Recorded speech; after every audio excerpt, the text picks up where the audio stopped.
And if these are the two games we're going to see from Harmolife Esports, it makes that Harmod T1 match very exciting, as Deft has found Yaharong, Chovy's there as well, and Vista's just going to be doing his best to farm things up. There's the pole flash from Delight, as Deft is going to have to flash out as well, create some distance.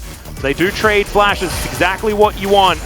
He pulls this one out. Vista and Deft are making their way up, so it's a little bit less dangerous, as now Umti spotted out, takes so much damage and will get snared. Hep up Pulv is good onto Deft and Vista, though, with Yaharong will get the inside track immediately. That's going to be Morgan coming on over as Deft manages to get out of the belly just in time and stays safe. The train not going to really do too much there, as you can see in front of Prion. Now trying to limp away, but the AoE is starting to follow them. Johan gets through, Chovy flashes, and there's the phosphorus bomb for the kill on the Pigeon.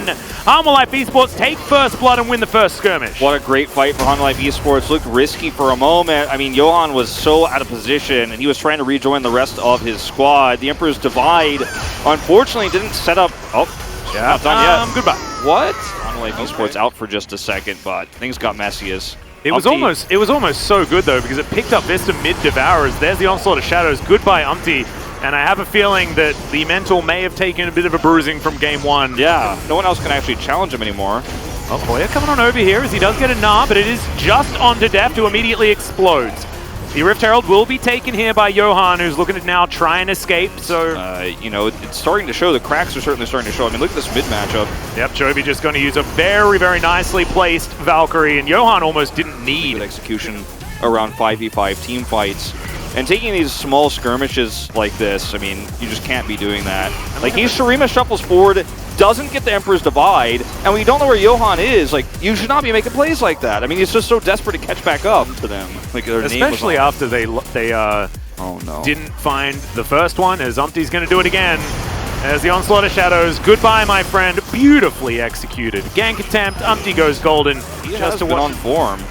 Yeah, Morgan misses that cannon creep, so thanks for that one, Jonah Strong. And now might just die as Hoya about to hit Mega. There's the flash forward. Beautiful ultimate there. So he cannot gnar him into the wall.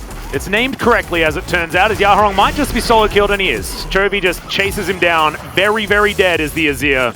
And as, yes, we are quite quizzical when it comes to the Cloud Soul. I agree. So let's have a look at this replay one more time. Yeah, I mean, this is unfortunately Umti getting caught here. He does have his Zonius, as you mentioned, but look at the split here. Yeah, he's just dead. Chovy just goes to the left, so he can't get Emperor's Divided away. I mean, there's nothing you could do. And this is actually just... Oh, yeah, and his Q is on cooldown, so couldn't create the extra distance with the shifting sands. Just dead. And it's also... Had flash, but... He shouldn't have to be able to do that much. He's okay. Extraordinarily fast. And face check Hoya. So maybe it's not all over just yet, as he gets devoured from over the wall.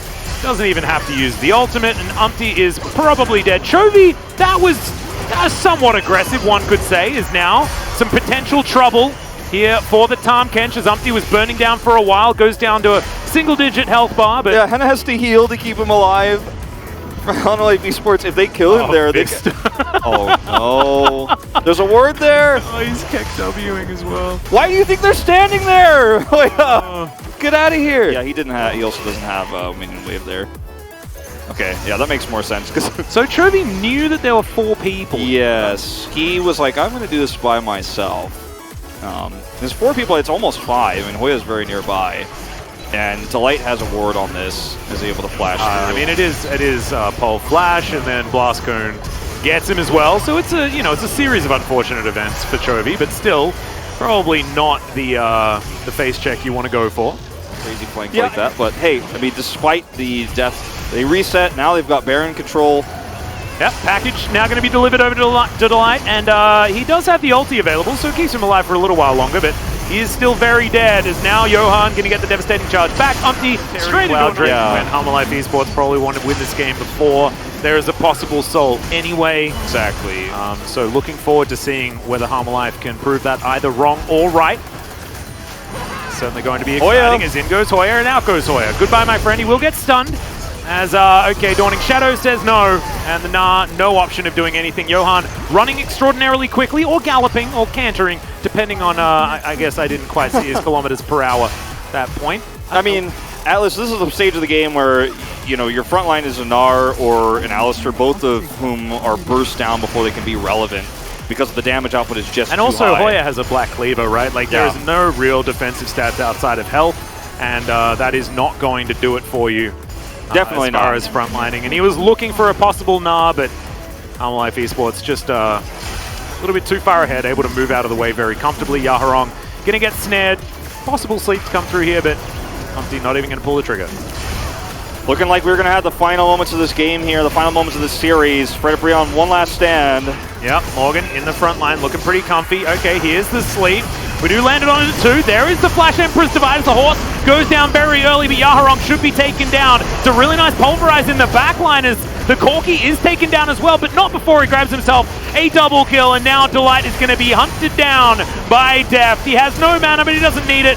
Does grab the double kill. Is it going to be the full house? Deft's full of Chovies? The answer is maybe no. As Hoyer, oh, maybe yes. As he gets slowed down, now Vista lands another tongue lash, and that is going to be that. The triple kill comes through, the ace goes down, and that is going to be Morgan clearing out these Nexus turrets and getting to work here. 25 minutes, a shellacking in game number 2. Harmalife Esports playing with pride, playing with vengeance against Fred at Brion, and they will say goodbye to them. Unfortunately now,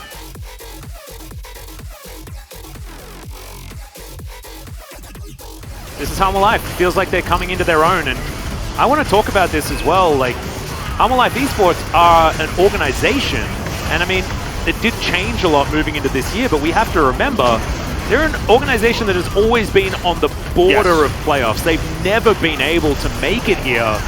And now, I mean, they already qualified weeks ago. Well, they might get that semis jump, right? And no, exactly. And like, if they do make a run that's that deep, it's going to mean so much for, you know, fans of this organization that have just been waiting for finally them to get off the ground. So, and this is a team that's filled with veterans and rookies alike, right? I mean, players that have a long history, like Chovy and Deft, coming through here. And this is the best chance Harmalife Esports has ever had of making playoffs. They did it, you know. And when we first saw this roster, we were like, okay, is this roster going to do it? Like, everyone was really excited about Harmalife Esports. We saw Kespa Cup. We got a little bit less excited for a moment. But they delivered. This roster is absolutely delivering. And the fact that you see these guys just not even excited about this win, just moving on, like they've been laughing the whole series long, just goes to show this team has a